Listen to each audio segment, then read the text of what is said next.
Dengan kondisi begitu, mau nggak mau katanya, saya ini harus dinikahkan dengan jin tersebut. Setiap kali kita mau hubungan badan dengan jin, si jin tersebut dia izin dulu, "Kak, saya mau masuk ke raga istri kamu." Semua yang ada di dalam tubuh istri saya itu santet, termasuk gatal-gatalnya itu keluar namanya lugut bambu.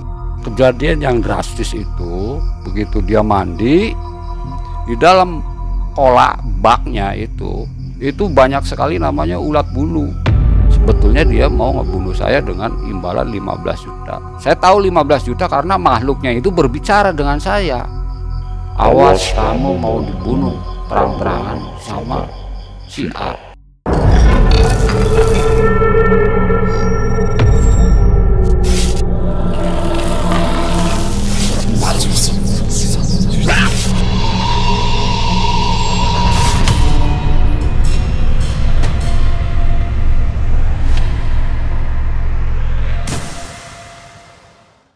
Assalamualaikum warahmatullahi wabarakatuh, Sobat Malam Mencekam sekalian.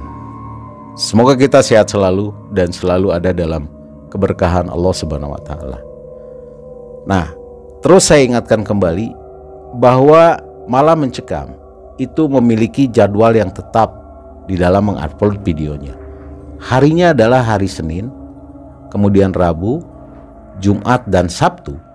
Jamnya tepat di jam 20.30 waktu Indonesia bagian Barat. Dan setiap komen-komen yang Anda tulis itu kami selalu baca. Dan terima kasih atas masukan-masukannya. Semoga kita semua mendapatkan manfaat dari apa yang disampaikan di video ini. Nah, Sobat teman sekalian, kali ini sebuah kisah di mana ada seorang istri yang kena santet. Nah, si suaminya ini dia berusaha untuk melakukan pengobatan terhadap istrinya. Tapi di akhir cerita suaminya ini malah kawin dengan jin. Kok bisa seperti itu? Kita langsung menghubungi Mang Ei yang sudah bersama narasumber, yaitu Abah Ibrahim. Silakan Mang Ei. Assalamualaikum warahmatullahi wabarakatuh. Sobat MM, Sobat Malam Mencekam, terima kasih Anda masih bersama kami. Saya Mang Ei dan tim kali ini berada kembali di kota Cirebon. Dan pada kesempatan kali ini sudah hadir di tempat kami Abah Ibrahim. Abah Ibrahim ini akan menceritakan pengalamannya tentang sebuah santet yang dialami oleh istri beliau. Kata Abah, cerita ini bermula ketika terjadi perselisihan batas tanah ya Abah. Dan itu dialami pada tahun 2007. Bagaimana Abah bisa menyelesaikan permasalahan ini sampai hilang pengaruh santet kepada istrinya? Kita menuju Abah dulu ya. Iya. Assalamualaikum Bah. Waalaikumsalam warahmatullahi wabarakatuh. Terima kasih ya Bah ya udah mau hadir di Malam Mencekam channel. Sama-sama ya. Terima kasih waktunya. Abah sekarang kesibukan apa Bah? Saya aktivitas di bengkel sepeda motor, Pak. Wah, Abah ini ahli bongkar-bongkar motor nih. Betul ya. Montir begitu Bah ya? Montir. Tepatnya. Baik. Di daerah mana tuh Bah? Di daerah Cirebon, Pak. Khususnya di Kalijaga, Pak. Di Kalijaga. Oke, baik. Abah sekarang usia berapa nih Bah? Saya tahun 70 lahir, Pak. Tahun 70 Jadi ya. 51 tahun. 51 tahun. Putra berapa Putra Bah? 3, Pak. Sehat semua Bah ya? Alhamdulillah. Alhamdulillah. Cucu belum punya? Cucu udah 2, Pak. Oh udah 2. Iya. Baik Bah. Kita ngobrol-ngobrol gini Bah, biar orang tahu mengenal Abah Ibrahim ya. Iya, betul. Usianya berapa? Apa namanya? Putra berapa? Bah, ini kenapa Bah? Ceritanya istri Abah ini terkena santet katanya Bah ya. Betul. Dan yang mengobatinya oleh Abah sendiri. Gimana ceritanya Bah? Boleh diceritakan Bah ya? Ya, terima kasih ya, Pak. Silakan. Pertanyaannya.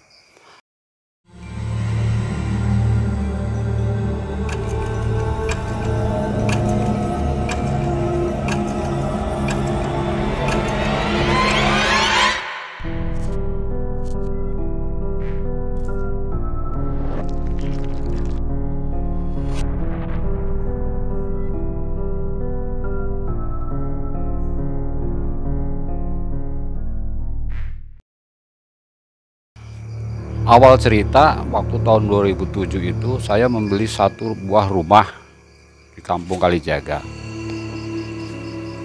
Dari awal cerita itu saya nggak tahu batas tanah yang sesuai dengan apa yang ada di surat. Setelah di kondisi ini dibangun, ternyata jadi pemicu permasalahan. Dan pemicu permasalahan tersebut berawal dari tetangga yang ngerasa dirinya kurang senang karena rumah itu langsung saya bangun. Dengan kondisi tersebut akhirnya timbullah permasalahan. 1 bulan kemudian istri saya mendadak sakit. Jadi waktu kena santet itu istri saya kejadiannya pada mulanya itu karena ada perselisihan antara batas tanah. Dari batas tanah tersebut mungkin dari kata-kata istri saya ini menyinggung, akhirnya orang tersebut merasa sakit hati karena segala sesuatu itu ada sabab musababnya kan. Nah, dari sakit hati tersebut dia berkata begini, lebih baik saya kalah uang daripada kalah orang.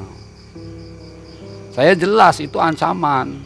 Nah, dari situ 1 bulan kemudian itu ada tiba-tiba itu istri saya merasa gatal dalam tubuhnya tuh.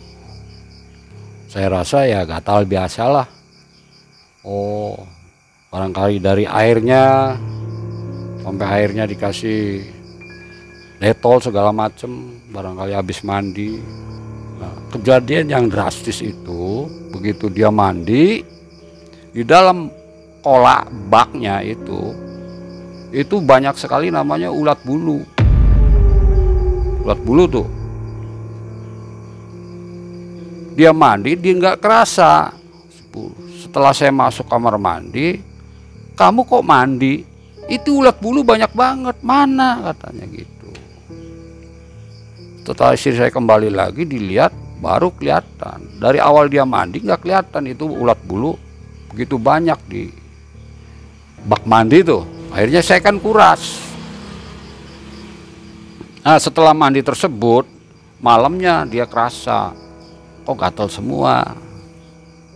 Ya secara akal saya logika lah, kamu tadi mandi karena ada ulat bulu, bisa jadi ulat bulunya nempel kan gitu. Tapi besoknya lagi yang dia rasakan begitu.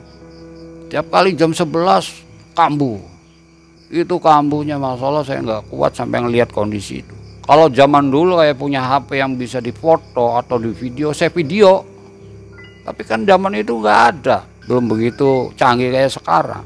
Berjarak 2 bulan akhirnya saya akan cari pengobatan ke spesialis kulit. Saya ceritain, dicek darahnya di lab segala macam, hasilnya nihil. Sampai di ronsen segala macam nggak ada. Akhirnya balik lagi, tanya lagi ke paranormal begini-begini, ya banyak tipu-tipu. Akhirnya beli serana inilah beli ini, hasilnya nihil. Uang pas-pasan nggak ada lagi, sampai boleh katakan pinjam sana sini ya.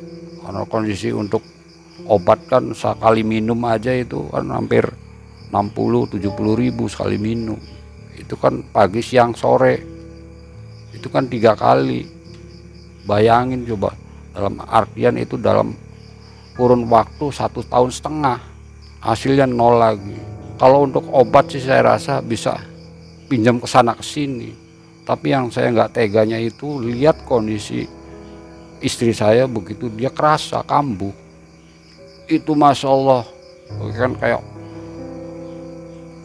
jelalatannya kayak semua bengkak semua muka, mata juga nggak bisa lihat, muka nggak karuan nggak pugu, rambut tuh nyonyor, rambut bengkaknya tuh sampai ke kepala, semua badan tuh udah nggak pugu, sampai telapak kaki, dari ujung rambut sampai ujung kaki semuanya bengkak.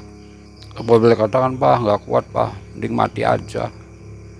Nah disitulah saya tuh boleh katakan, dilihat jasad istri saya itu saya nggak kuat lihat kondisi, boleh katakan sampai saya itu di luar akal sadar saya mau bunuh tuh tetangga saya yang berbuat begitu. Kalau dia gentle hubungannya fisik aja, Saya bilang gitu. Berpikir, ya Allah, berilah suatu petunjuk untuk pengobatan istri saya bagaimana.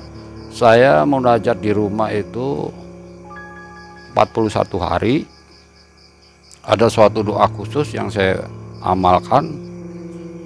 Di dalam doa tersebut saya diberi petunjuk harus itikaf ke makam atau ke Masjid Sunan Kalijaga.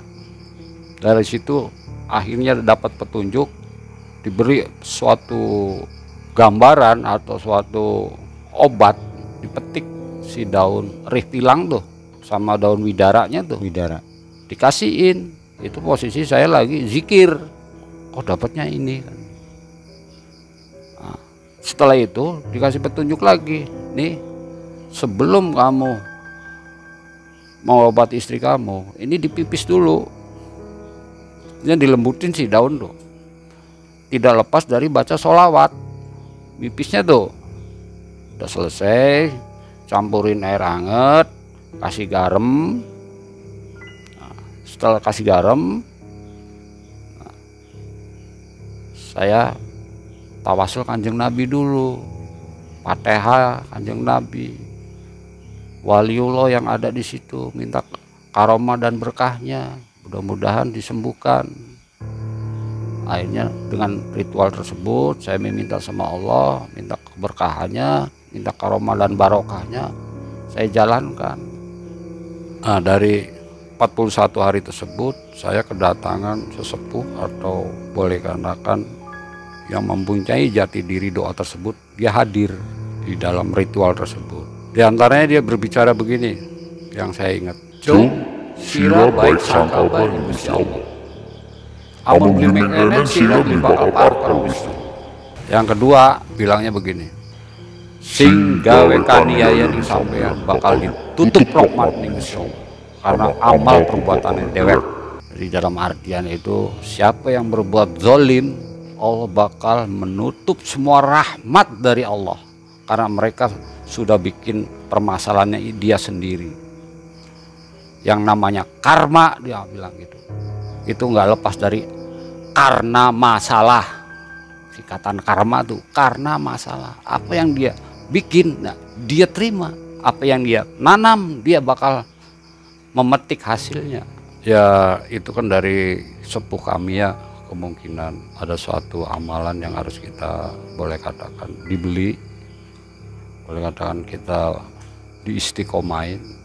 Bahkan itu masalah pribadi lah, nggak mungkin saya utarakan doa tersebut karena lain orang lain keyakinan kan gitu. Cuma intinya kita yakin apa yang kita wiridkan, apa yang kita munajatkan sama Allah semuanya bagus. Alhamdulillah doa itu terijabah. Semua yang ada di dalam tubuh istri saya itu santet, termasuk gatal-gatalnya itu keluar namanya lugut bambu, beling yang sudah kecil-kecil, pasir, terus ada tanah kuburan juga atau segala macam. Sampai di dalam rumah saya tersebut itu keluar namanya kelabang, di dalam tengah-tengahnya keramik. Karena saya yakin orang tersebut yang berbuat zalim terhadap keluarga saya. Akhirnya saya minta keadilan sama Allah. Tapi setelah kejadian tersebut akhirnya kembali yang berbuat ini kena musibahnya. Istrinya jatuh di kamar mandi pas jam 12 malam, jatuh, bawa rumah sakit.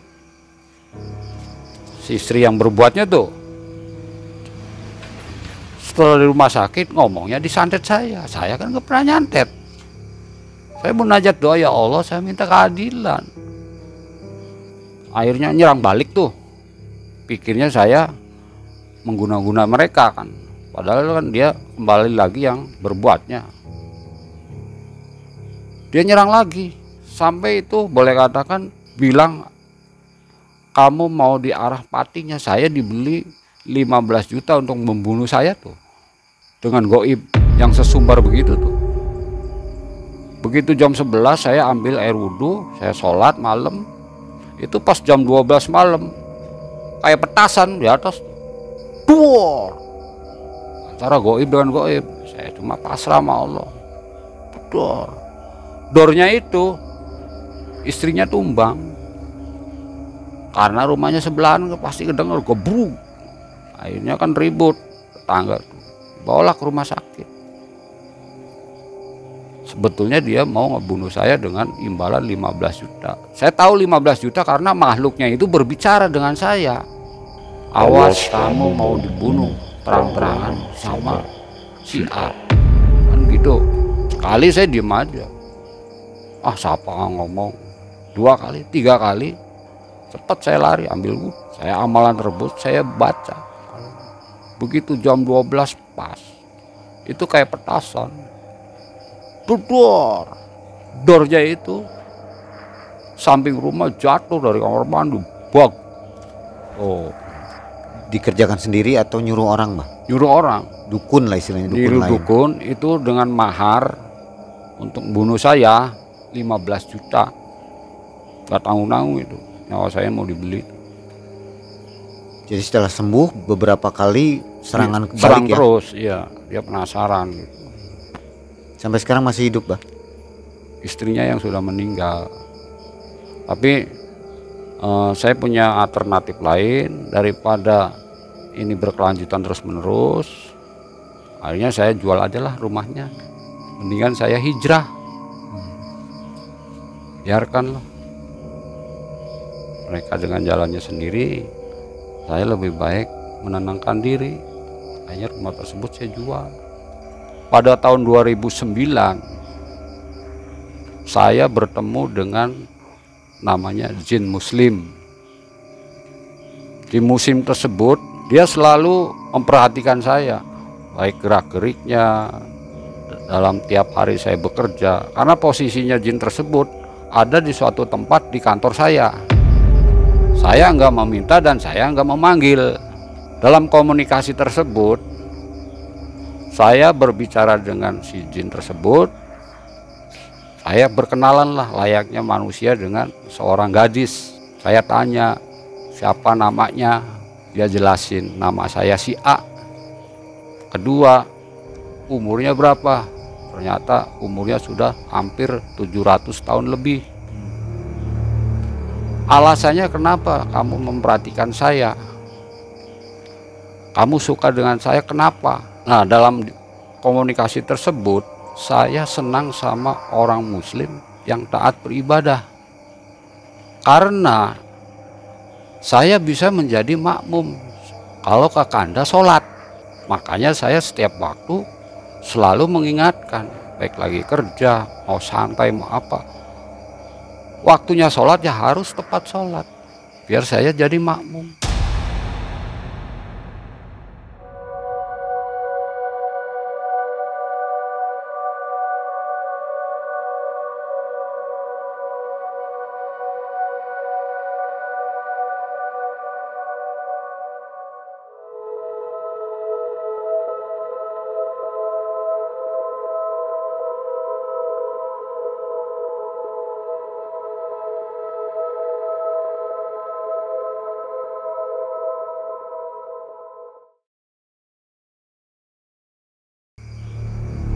Itulah. Jadi dari situ timbul rasa empati saya terhadap si perempuan jin tersebut. Akhirnya saya mau kenal lebih dalam gitu. Lebih dalam yang layaknya dengan manusia, dengan bangsa jin tersebut. Dan karena kita udah komunikasi, akhirnya nih komunikasi nih lancar nih. Ada sesuatu ya bisa diutarakan, sharing sering. Kenapa sih kehidupan di sana kayak gimana? Apa yang mereka jalanin? Bagaimana dia menjalankan suatu ibadah? Ternyata ibadahnya mereka itu lebih disiplin daripada manusia. Keyakinan mereka juga lebih hebat taat beribadahnya. Karena manusia dimuliakan sama Allah, akhirnya si jin tersebut minta ibaratnya mencari sosok seorang imam. Karena dia seorang perempuan. Dalam perihal tersebut, saya sering ngobrol komunikasi di rumah dengan si jin. Akhirnya saya cerita sama istri. Apa kayak orang gila, kamu kok ngobrol sendiri, ya kamunya aja nggak lihat. Ini akhirnya saya terus terang, saya kenalan dengan perempuan yang namanya jin. Kamu mau kenalan juga nggak bakal bisa lihat. Tapi kalau kamu nggak percaya, saya panggil, nanti ada bau sesuatu yang harum di dalam rumah ini. Itu berarti dia hadir. Akhirnya ada sesuatu orang untuk menanyakan masalah perihal kelainan lah, ibaratnya kelainan suaminya gitu. Akhirnya istri saya memanggil lah orang yang bisa mengerti perihal masalah itu. Saya juga kenalan dengan orang yang paham begitu. Dengan kondisi begitu, mau nggak mau katanya, saya ini harus dinikahkan dengan jin tersebut. Tapi saya nggak begitu aja percaya, karena kan beda alam. Namanya manusia dengan jin itu beda alam. Dan ada pun kasat mata, nggak bisa diraba, nggak bisa dipegang. Terus cara menikahnya bagaimana? Saya bilang gitu. Nah, saya penasaran. Akhirnya saya tanya dengan detail, hukumnya bagaimana, kan begitu. Secara Islam, secara agama, kan begitu. Sahnya orang nikah itu baik gimana, kan gitu. Kemungkinan kan dari keluarganya jinnya juga mungkin ada. Akhirnya bikinlah ritual di situ, ritual untuk memanggil semua yang ada di situ, termasuk bapaknya si jin tersebut, karena mereka juga jadi suatu walinya. Kalau namanya perempuan kan harus ada walinya kan gitu dalam manusia kan gitu. Sah enggaknya suatu pernikahan kan begitu, maharnya apa ya pada layaknya kayak manusia aja begitulah. Akhirnya saya dinikahkan. Setelah dinikahkan, setiap kali kita mau hubungan badan dengan jin, itu kita nggak ngerti caranya bagaimana.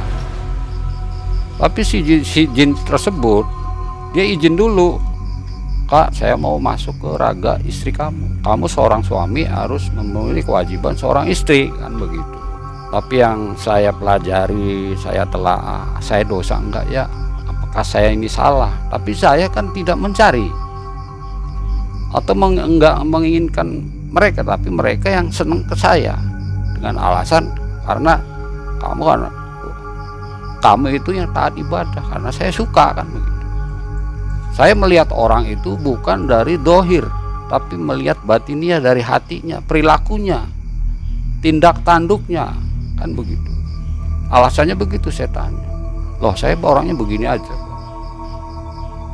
saya punya alasan khusus kenapa, kan begitu.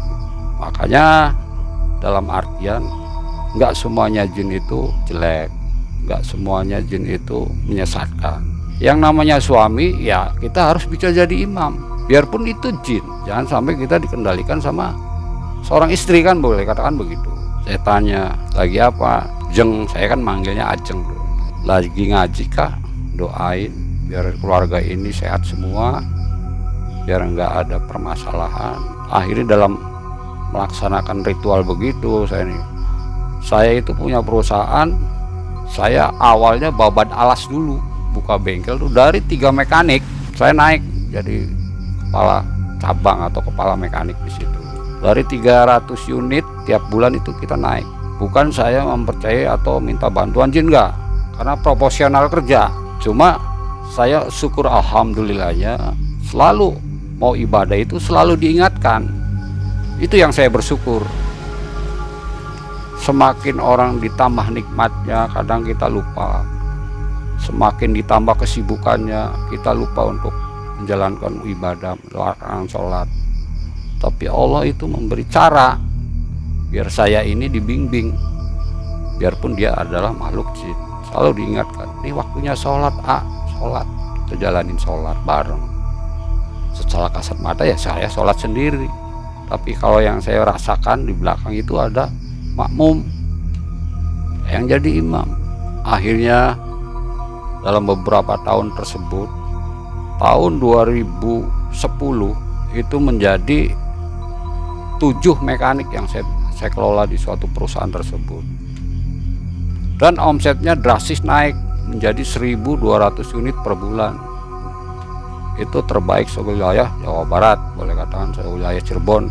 Singkat cerita, saya kena ujian lagi.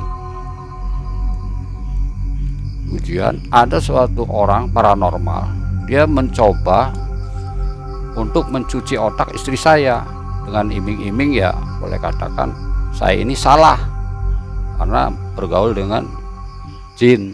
Nah, akhirnya saya komunikasi lagi dengan si jin tersebut tuh, dengan si Ajeng. Ini gimana nih? Maunya apa? Ternyata mereka itu mau memanfaatkan istri saya, mau dicuci otaknya, apapun yang dia inginkan dia nurut gitu. Tapi Allah sudah berkehendak lain, selalu diingatkan salah jalan ini, cepat putus. Nah, dari situ akhirnya nih permasalahan ini kompleks. Karena mereka ini punya alasan, si paranormal nih punya alasan untuk mengganggu istri saya. Dengan arahan, sharing, akhirnya ketemu titiknya. Oh, ini yang akar masalah. Akhirnya bisa dipecahkan. Akhirnya dengan sendirinya saya tuh dibimbing secara batiniah sama si Jeng Ayu ini.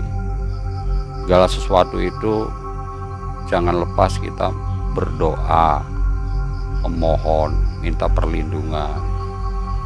Yang namanya manusia itu boleh katakan kita belajar batin, pasti ujiannya batin. Allah memberikan suatu permasalahan hidup itu bukan karena jelek. Kadang Allah punya program itu jalan yang terbaik yang kita tempuh, supaya kita itu lebih mendekatkan diri sama Allah. Jadi ya, dari hasil tersebut ternyata Allah itu begitu sayang terhadap diri saya ini, selalu melindungi, selalu diarahkan, selalu diselamatkan. Di dalam perjalanan pun mau ada kejadian yang benar-benar memilukan gitu, boleh katakan. Begitu naik motor kenceng-kencengnya, itu dalam telinga itu membisikkan suatu peringatan, jangan kenceng-kenceng, banyaklah beristighfar, bersolawat kalau di jalan. Akhirnya saya turunkan gas, saya beristighfar, saya bersolawat. Itu pas di depan muka saya itu ada motor nyalip, was, karena saya lewat Pantura. Begitu nyalip di depan saya itu 10 meter, orang masuk kolong truk gandengan, letus. Kejadian yang saya lihat alami. Makanya dalam perjalanan tersebut kita jangan sampai lupa selalu berdoa dan berzikir. Pasti Allah selalu melindungi apa yang kita tuju gitu. Istri saya juga mengalami suatu, boleh katakan ada peningkatan dalam ibadah gitu. Setelah kejadian, setelah dia dikaniaya sama seseorang atau disakitin sama orang gitu, akhirnya dia rajin, baik dia melakukan puasa Senin Kemis, sholat malamnya, dia memohon. Dan itu suatu kepahitan yang pernah dialami itu jangan sampai menjadi suatu beban. Kita ikhlaskan dan kita munajat terus sama Allah. Ya, istri Abah sendiri, Abah menikah dengan jin itu mengizinkan, Bah? Justru awalnya saya ngobrol secara empat mata dengan istri, saya terangkan setuju atau enggak, kan begitu. Kalau demi kebaikan suami saya izinkan. Karena kan dasarnya kita menikah lagi itu apa kan gitu. Akhirnya mengizinkan. Akhirnya dipanggil lah. Jadi ya kita tuh bikin suatu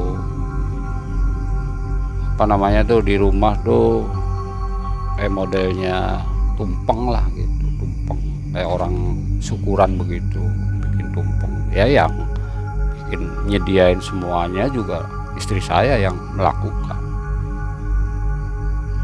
Kalau umpamanya istri saya nggak mengizinkan, boleh katakan ya nggak mungkin kan itu terlaksana kan. Jadi Abah ini statusnya masih menikah dengan masih jin menikah dengan jin tersebut.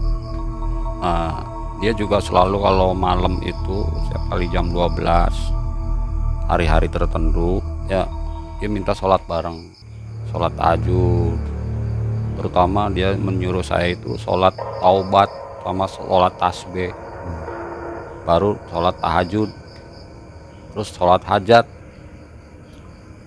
Dia itu selalu Pokoknya tentang ibadah, Bah ya, ya, diutamakan. arahannya ke ibadah. Nah setelah begitu, setelah sholat, zikiran, baru dia masuk ke raga istri saya dengan ciri bau tertentu gitu. Ya secara obrolan kan dia pasti ngomong, saya minta kewajiban dari Kanda kan gitu. Karena dia nggak ada wujud, akhirnya kan masuk ke raga istri saya. Ya permainan juga beda lah. Itu. Beda, Bah ya. Ya, beda. Rasanya juga beda. Ya, lebih beda. Tapi istri merasakannya juga, Bah? Sama merasakan. Jadi Abah nih langsung dua lah istilahnya. Langsung dua. Ya, double dalamnya gitu. sapa, Ah. jasadnya sapa kan Oke, gitu. iya. Ini luar biasa sekali.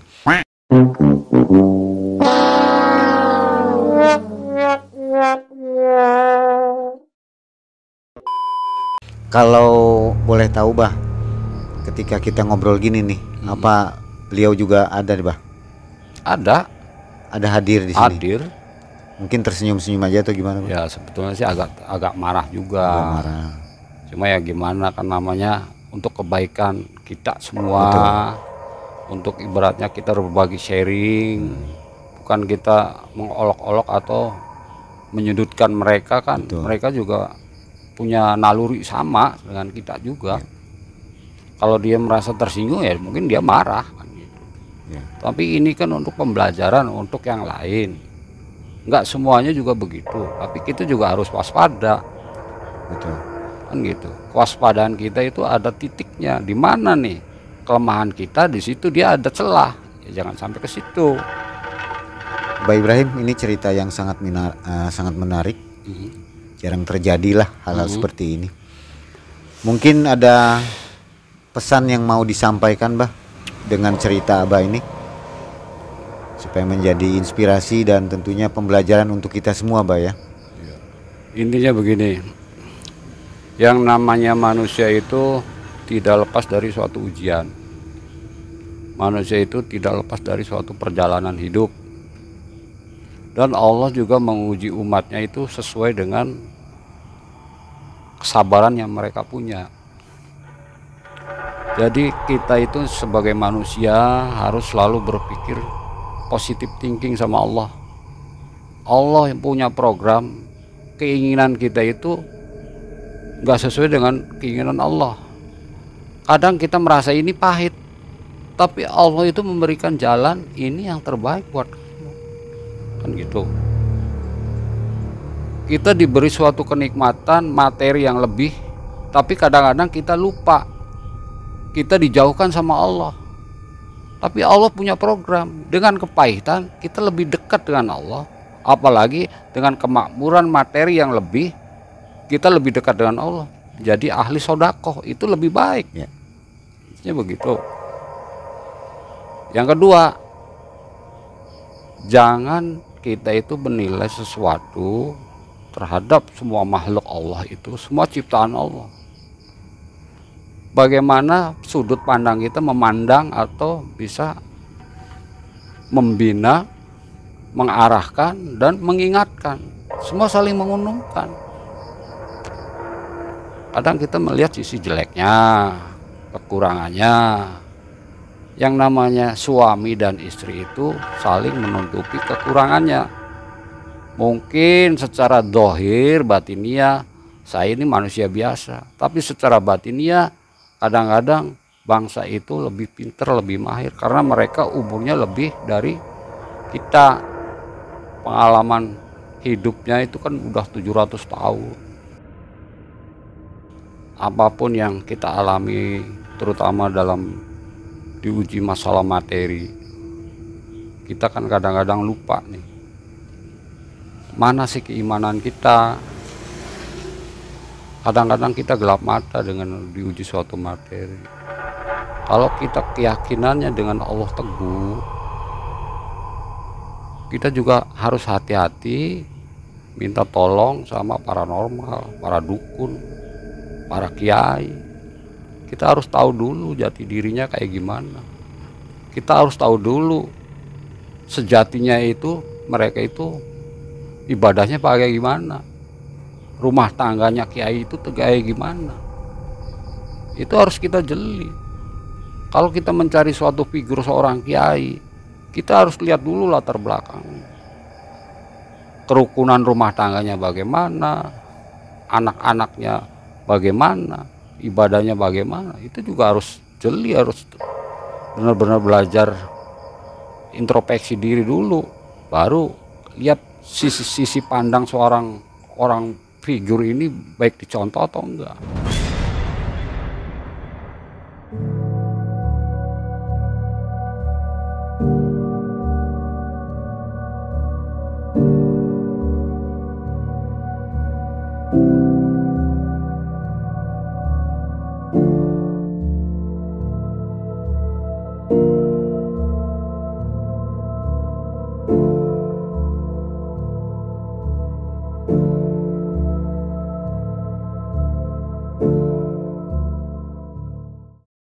Kalau berbicara dengan orang-orang begitu, hati-hati, karena mereka nggak sembarangan bicara. Itu pakai ilmu gendam. Itu ilmu gendam itu sekali dia ucap, dia nurut apa yang kita bilang. Itu yang lebih bahaya. Alih-alih mendapatkan kesembuhan malah uang habis ya. Bukannya mencapai kesembuhan, tapi mendapatkan suatu aib kadang-kadang. Kadang-kadang ibaratnya kita itu diperbudak. Jadi kita itu bukan keyakinannya sama Allah, tapi keyakinannya sama si dukun atau seorang kiai. Ya. Tapi maaf, 1000 maaf, saya bukan menyudutkan seorang kiai, bukan. Tapi banyak orang-orang yang memuatkan nama seorang kiai.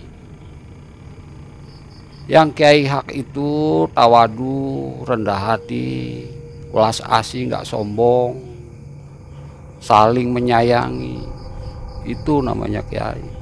Banyak sekarang orang ngaku-ngaku kiai, berhati-hati makanya di situ. Itu aja.